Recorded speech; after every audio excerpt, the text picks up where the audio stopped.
Good morning to everyone. I recently listened to the album Short and Sweet by Sabrina Carpenter. I am not like a Sabrina Carpenter fan, so to speak. Like I've heard different songs that came out. I heard Espresso when it came out, and then on I think it was the last album, the one Nonsense. I liked that song, but I am not like a fan of Sabrina Carpenter, so to speak. But this was a very big album released and whatever, so I listened to it.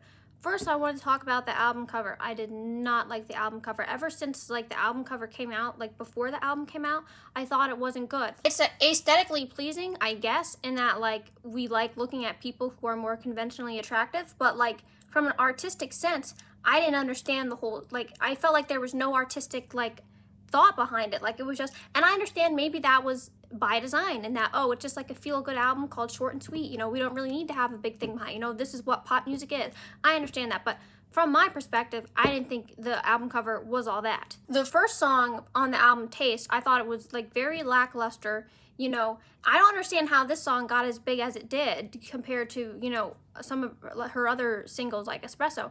I definitely don't think it should have been the first song on the album. I feel like it wasn't that good for an album opener. What they should have done was they should have put Please, Please, Please as the first song on the album. That would have worked perfectly fine. I really, and the music video I didn't think was that good. A lot of other people really loved the music video. I don't know if that's just because it has Sabrina Carpenter and Jenna Ortega, but I didn't really think the music video was that good. And then Please, Please, Please, I thought that song, I thought it sounded very good. Like it's very pleasing to listen to, you know, audibly, whatever the word, you know, I thought it was very pleasing to listen to.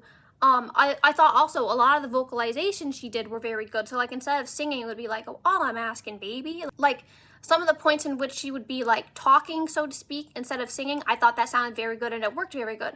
The music video I thought was fine. I saw a lot of people in the comments talking about, oh, it was such a power move how she put her boyfriend in the song about, you know, don't like mess up. The idea of the song is like, oh, don't mess up and be a bad guy. And oh, it's such a power move that she put her boyfriend in the music video. I actually think it's more of a power move on his part that he did the music video, because if he does end up, you know, messing up, then it's going to be like, oh, I can't believe he did that to Sabrina Carpenter. And everyone's going to, you know what I mean? Like, what does she have to lose putting him in the video if he messes up? I didn't really quite understand that. Good Graces gave like single energy. Like I almost felt like it should have been like a single, but I feel like it relies too heavily on like the chorus. Like the chorus sounds good where it's like, you should stay in my good graces.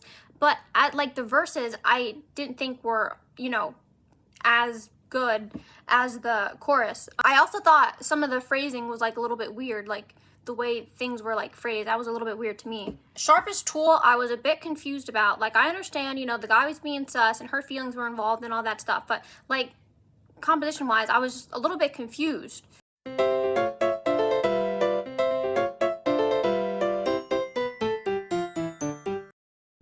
That's a lot. That's kind of how I feel with a lot of the songs. Like a lot of the songs like didn't stand out to me and they kind of sounded the same.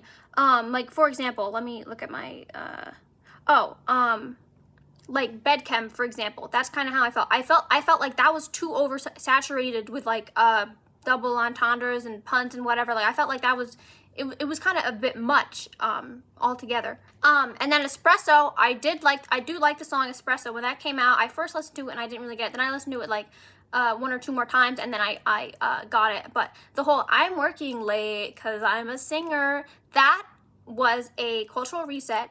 Really did her big one there. I don't know that she wrote that line, but that was genius work.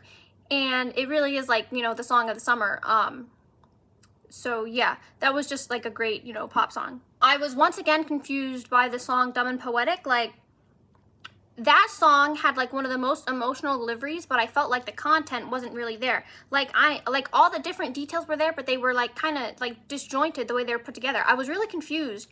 Like, I don't understand why this guy is such a super bad guy just because he wants to sound smart. Like, yes, you should just be who you are and not, like, be a pretender, but I don't understand why that makes him, like, the worst guy ever. And then there were some parts where, the line was, he's, like, bleeping off to lyrics by Leonard Cohen.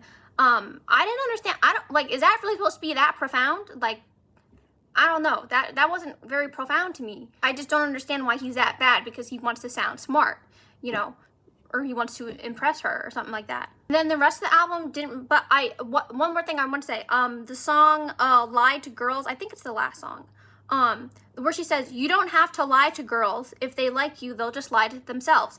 I thought that was one of the most profound, relatable, you know, every other adjective. I thought that was like the most profound thing on the album, because like that's 100% right. Like I 100% relate to that. Like that's so true. Like I can vouch, you know, as a female myself, like she wasn't capping on that one. So overall, that's my whole thing on the album. Some of the songs, like it was like the singles like Espresso and then Taste, you know, they'd have a certain vibe, but then all the other songs had more of a like, I don't know, almost, I don't want to say like Olivia Rodrigo kind of vibe, but the vibe was completely different, and all of those songs kind of sounded the same to me. But I do like Espresso. Please, Please, Please is okay. Didn't really like Taste, but yeah, so that was my thoughts on the album. I don't hate it. It's just, you know, whatever. I listen to it, so.